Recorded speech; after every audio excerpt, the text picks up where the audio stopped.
Mr Tripp Smells a Rat by Sandy McKay. Illustrated by Ruth Paul. Chapter 1. Mr Tripp Smells a Rat. There are two Ryans in us. Ryan with the runny nose and the other Ryan. There are two Sams as well. Girl Sam and Boy Sam.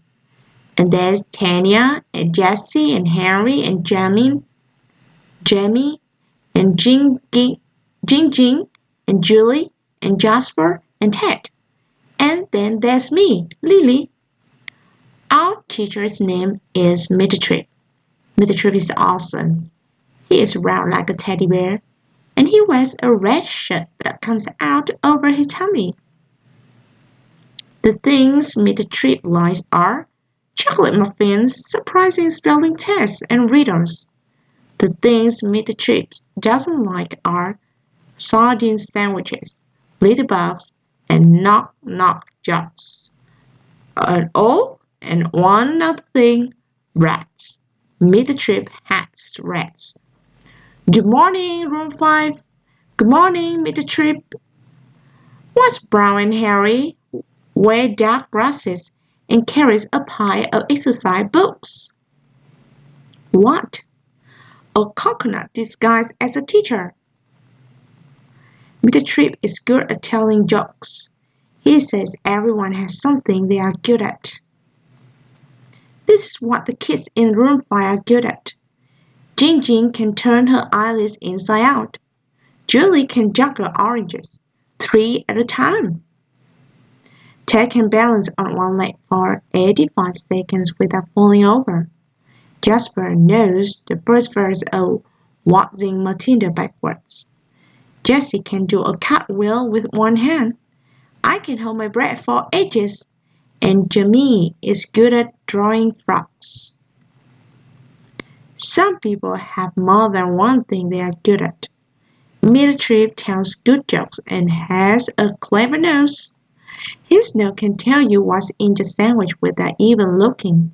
Sometimes the thing you are good at comes in useful. One day something happened at school, and Mr Tripp's nose came in very useful. It all started when Miss Philippo from room 7 came flying in room 5. Her face looked like a bursting tomato. She whispered something in Mr Tripp's ear. Are you sure? He said. Yes, said Miss Philippo. I'm sure. Well then, said Mr Tripp, I better see what I can do. But it looked like he didn't want to do anything. So Miss Philippo told everyone from room 5 and room 7 to assemble in the playground. Nice and quietly. No pushing and shoving. It was just like a fire drill. Why are we doing this? I asked. 'Cause there's been an escape, said Sophie from room 7. An escape? Yes.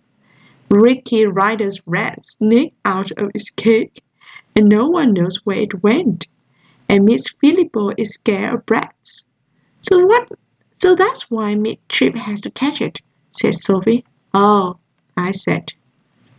If you stand on the lunch seats outside, you can see right into the classrooms. Jamie and I watched Mr Tripp walk into room 7, get down on his hands and knees, and crawl around the floor. What Mr Tripp doing? Asked Jing. He looks like our cat does when he's trying to catch a mouse, said Jamie. Shh, said Miss Philippo. He's smelling a rat. But Mr Tripp doesn't like rats, I said. Neither do I, said Miss Philippo. And just then something really funny happened. Mr Tripp jumped up on the desk and started yelling, "Ah!" And he waved his arm about and pointed. Then Miss Philippo went running in with the cake, going, Wait. And Mr Tripp shouted, over there. And Miss Philippo raced over, and the next minute something white and furry was crawling into the cave. And then Ricky started jumping up and down, saying, Yay, Mr Tripp found my rat. And he went racing in as well. And then Mr Tripp came out with the sweat pouring off his forehead. and Miss Philippa asked Mr. Tripp if he was okay.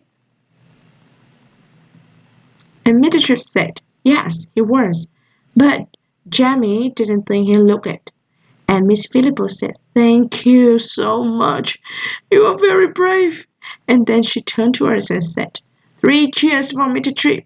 We all shouted, hip, hip, hooray! And then Jasper said in a little quiet voice, Mr. Tripp doesn't look very brave to me. And Julie said, yeah, if Mr. Tripp is so brave, then how come he's frightened at a measly little rat? And Jinjin said, perhaps being scared of something is the thing that makes you brave. And Miss Philippa said, I think you're right, Jinjin. And then Mr. Tripp told us another joke. What's purple and white lives in the sea has big teeth? What? The great white shark. And we all went back to class and sat at our desks and waited for the bell to ring.